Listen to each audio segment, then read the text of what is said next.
Have you ever watched an item skyrocket after an event starts and thought, I literally could have bought this yesterday for way cheaper? That is the mistake most Pixel Worlds players keep making.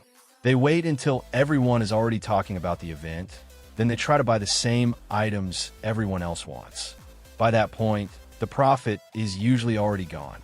In this video, I'm going to explain how to predict the next profitable event items before the hype hits, so you can prepare earlier and make better Bytecoin decisions.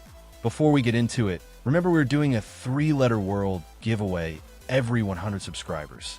To enter, just like the video, subscribe to the channel, and comment your Discord username below so I can contact you if you win.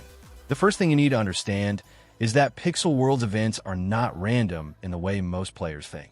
A lot of events follow the old Pixel Worlds event schedule, which means you can often make a good prediction about what kind of event is coming next. This is where the Pixel Worlds Wiki becomes useful. You can check older event pages, look at what events happened in past years, and find useful information about what items were used, what recipes existed, what rewards came out, and what materials became important.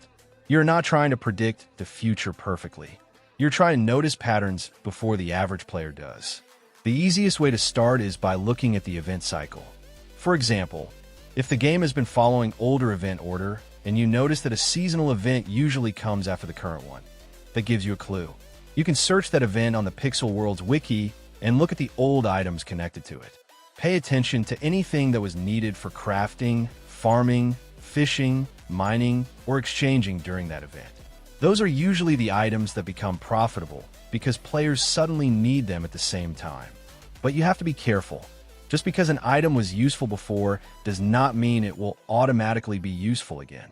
Updates can change how the game works. Some items can become untradeable, some recipes can change, and some event rewards can come back differently. So instead of blindly buying everything, you want to create a short list of possible useful items and then check if they still make sense in the current economy. The second thing to watch is item demand. A profitable event item usually has one of 3 things. It is needed for crafting, it helps players grind the event faster, or it becomes visually popular because players want to wear it, flex it, or collect it. Crafting materials are usually the safest type because demand is practical. If a lot of players need the item to make something, the price can rise quickly. Tools, baits, blocks, seeds, and event ingredients can also become strong if they help players participate in the event. For example, before a fishing event, players may start looking for stronger rods, useful baits, fishing gear, or anything connected to catching the event fish. Before a farming event, players may care more about seeds, farmables, boosters, or blocks used in recipes. Before a seasonal event, players may look for themed items, ingredients, or old limited items that match the event. The key is to ask yourself one question. What will players suddenly need once this event starts? The third thing to check is supply. Demand alone does not make an item profitable. An item becomes profitable when demand rises and supply is limited. If an item is already everywhere and easy to get, the price may not move much.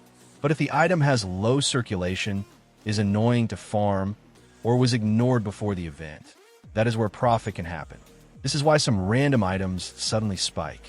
It is not always because the item is rare. Sometimes it is because nobody stocked it before players needed it.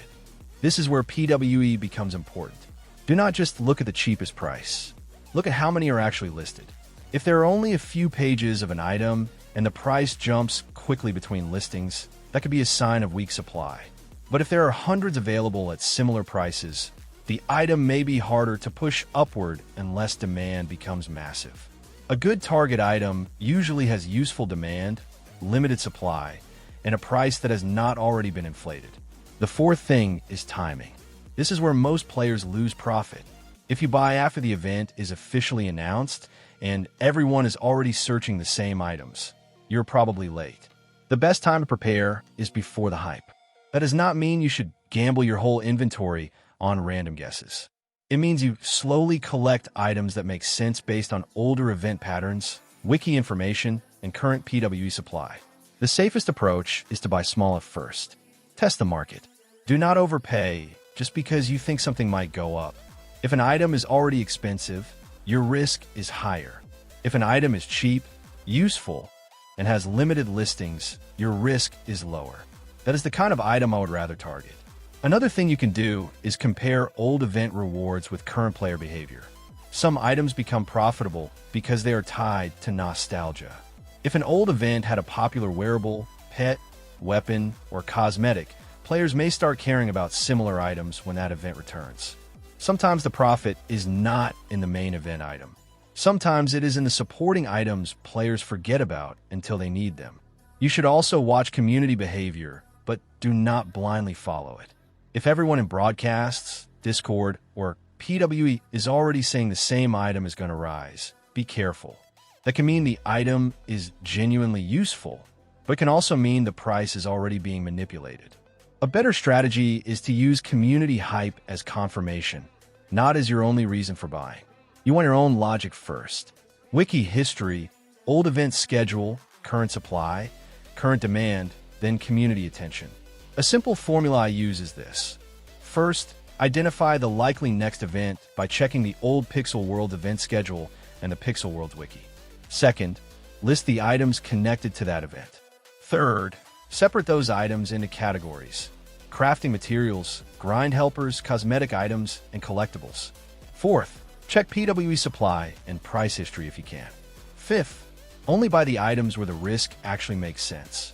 The biggest mistake is trying to predict one perfect item. That is not how good trading works. It is better to prepare for a category. For example, instead of saying, this exact item will 100% skyrocket, think, this event usually makes fishing gear, event bait, or crafting materials more useful. That way, you are not gambling on one random item. You are reading the event economy. You also need to know when to sell. If you bought early and the price rises before the event even starts, sometimes selling into the hype is smarter than waiting. A lot of players get greedy and hold too long. Then the event starts, everyone dumps their stock, and the price falls. Profit is not real until you actually sell.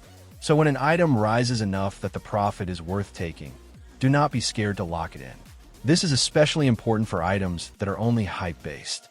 If an item does not have real use during the event, the price can crash fast. Useful items can hold value longer because players actually need them. Hype items depend on attention, and attention moves quickly in Pixel Worlds. So the main lesson is this: stop reacting late. Use the Pixel Worlds Wiki, check the old event schedule, study what items were useful in past versions of the event, then compare that to the current PWE market.